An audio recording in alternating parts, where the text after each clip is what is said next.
Oh, hi. Welcome to my channel. I'm having quite a day. Absolutely tired of my job. Gotta say, I hate it. But, whatever. It's work, you know? But as I'm taking a break, I suppose you'd call it, from work, I listened to this guy.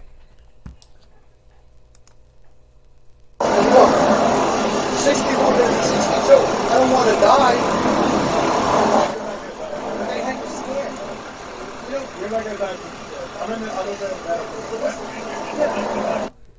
Let's back up a little bit. This video is specifically to this fucking dude. Excuse my language. I'm going to get dinged on YouTube. Here are paying over $27,000 just in taxes. Okay. And yet they can't get power right now. It's been 3 days. 3 days where there is no power 3 days, at all no whatsoever. power. And I'm going to show you what the problem is. He's going to show you. All right, the tree cutters have already this come here and engineering cut the genius trees down. is going All to right, show so you. it's a long process, I know, because they can't coordinate the job between one company and another company. And time again, Con Edison has fucked you every time. Hurricane Sandy, the big blackout of the East Coast, all the time they fuck you. Yeah. You cannot rely on these electrical companies. You cannot rely on anybody. You're on your own. Okay? 3 days we've been out of power. Yeah, it sucks. And I'm going to show you the reason why. There are two telephone Here it poles. comes. Two. There's two telephone poles in his area, New York, I believe, that are busted without power. So the entire area is without power for 3 days over two telephone poles. This motherfucker actually believes this. Now, I'm going to let him talk. Hopefully you can hear it. I worked for the power company for 6 years.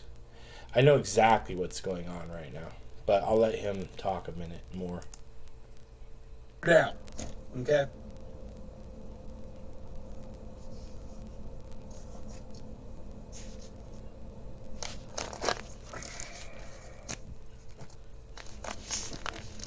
I don't want to see your crotch, Chris. And, of course, you drive a Subaru and wear Birkenstocks. And khaki shorts. I should have known. This is one of them. Not that I look great, I'm just saying. This is one telephone pole that's down. Okay. Do you see anybody here fixing this fucking problem? Nope. No. Not a single electrical company at all whatsoever. Exactly.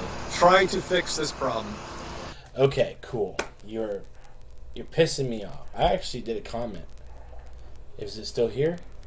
It's long. It's very abrasive. Maybe he deleted it. So I thought, hey, alright, look, this is a flat earth retard. I apologize for the use of that term. Here's a flat earth retard with all kinds of ridiculous thoughts on life in general. As if you've ever heard this guy before. It's not, he's not shy about it.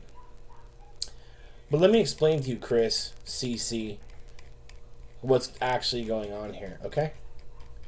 And hopefully you can think kind of out of your ass instead of just inside of it. In a major event, like a storm or a tornado, especially ones in the Midwest, places where I don't even have huge storms where I live, and we were out of power for 11 days one year. So what happens is something goes wrong. Either a tree falls on something, or wind comes and blows down a transmission tower.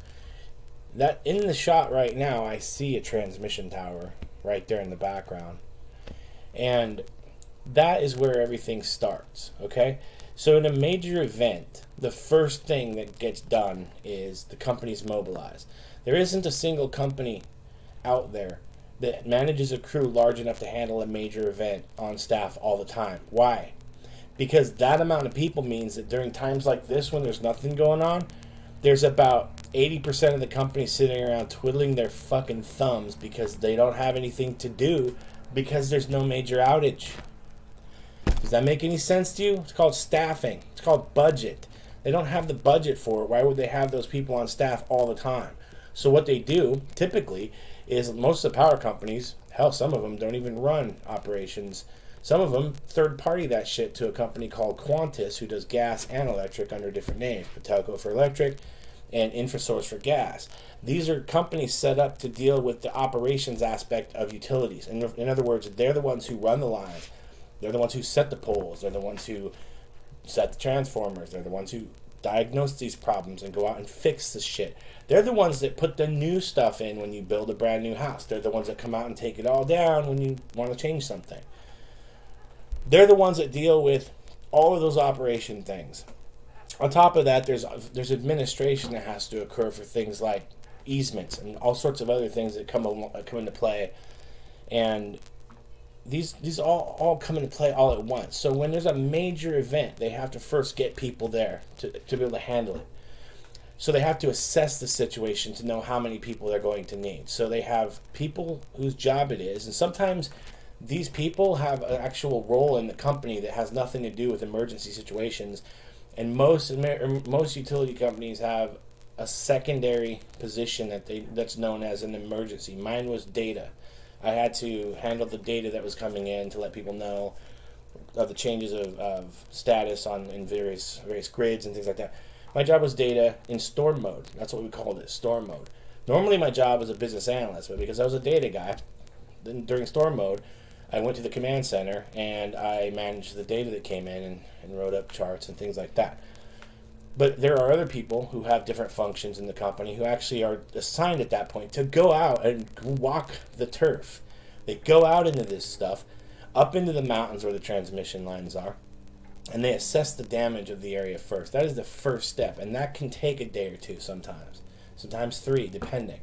Once they get a full picture of what they're dealing with, then they know how many people they're going to need, so they start looking for crews that can handle it, usually outside in other companies. Most often, they go to other companies. Or if Patelco has a large contract in an area like here, they might get... in fact, the last outage I did, we had crews from Montana, Idaho, California, Oregon, and Utah come up from all these states together so that they could work this outage. So once they get the crew in place, they find a command place, a place where all their trucks can go, where they can park, where they can have a command center, one area where they can do all of their damage assessments and assign crews to these different areas. After they've got that worked out, which obviously takes time, doofus, then they start in the transmission lines. The transmission lines is where they go first. And you know where transmission lines typically aren't? In little neighborhoods like this, dumbass. They usually are the ones that run along trails and along highways, out of the mountains. They're not in generally local areas. Now, some of them do run across the very tops of poles through the neighborhoods. But your average transmission line is pulling 115 kilovolts through it as it rolls down. So there's 3 of them usually. They go in triplets. And they separate them quite a way so that they have to be very high and they have to be far enough apart. That's why you see so many different insulators that pull them from their poles, because they're pulling so much power. They start there. They fix those. And only when it's safe to fucking do so. You're talking about dudes running around on 24-hour shifts. Most of these storm modes are 24 hours on, 8 hours off. So they get 24 hours straight to work, and then they get 8 hours to rest when they have to come back and do it again until it's over.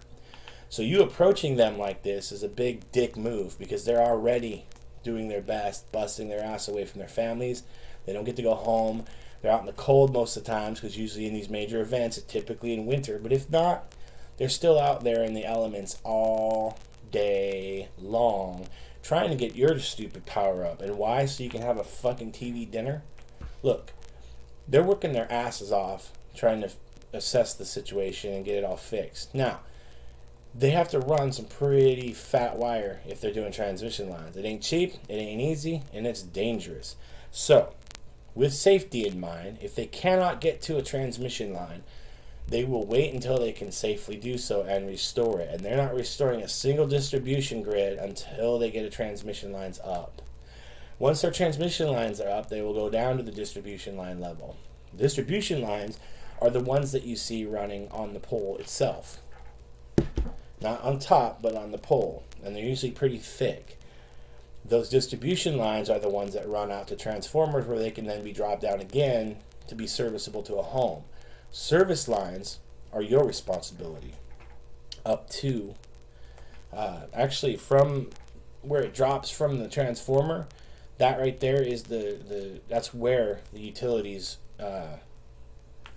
that's where it ends. I mean, they'll come out and hook it up to your skull cap, your weatherhead, but they're not going to go ahead and just run a service line off a distribution line right here. Because what if the power comes on and your transformer is the only one that works? Boom, lawsuit, you fried all my appliances. So it's a step process that safety starts with safety. Then once they get the safety aspect of it and they can safely fix the transmission lines, then they will start going toward the distribution lines. And what they will do is, in places where there's down lines, they want to make that safe, so they'll be making that safe. They might not even show up in your neighborhood. They might be able to restore the power and leave that pole alone without having to fix it right away so that they can get the power on. And then once all of that is finished, then they'll start talking about running poles. But the last step is the service lines. Now, here's a step for you that you got to understand, because this is how people get frustrated. If you're on a grid where the emergency services are also on, you're going to get power first. They're always going to run the power to the emergency situations first. So your hospitals, any kind of schools or nursing homes, things like that where medical care is provided, your fire, your police, they're all going to get power before your sad ass. That's just the way it is. The reason you see some people in a neighborhood with power while you're still out is because they're on a different grid than you. Yes, that is actually a thing. And that grid and if they're the first ones, that grid is on the same grid that the emergency services live on. Then, once they've got that done, they'll start doing grids where there's lots of nodes. So there's a lot of end points that are on that grid. And then they work towards smaller end points to where they get to transformers with maybe 1 or 2, 3 service lines dropped off of them. That all can take about 10 days sometimes, even with massive amounts of crews. So you're pontificating ass, going out here and accosting these people while they're working 24-hour straight shifts to try to restore your power. And you have no idea why they're taking so long. That's why they're taking so long, sir. So shut your mouth and stop being a dick about it. Fair enough?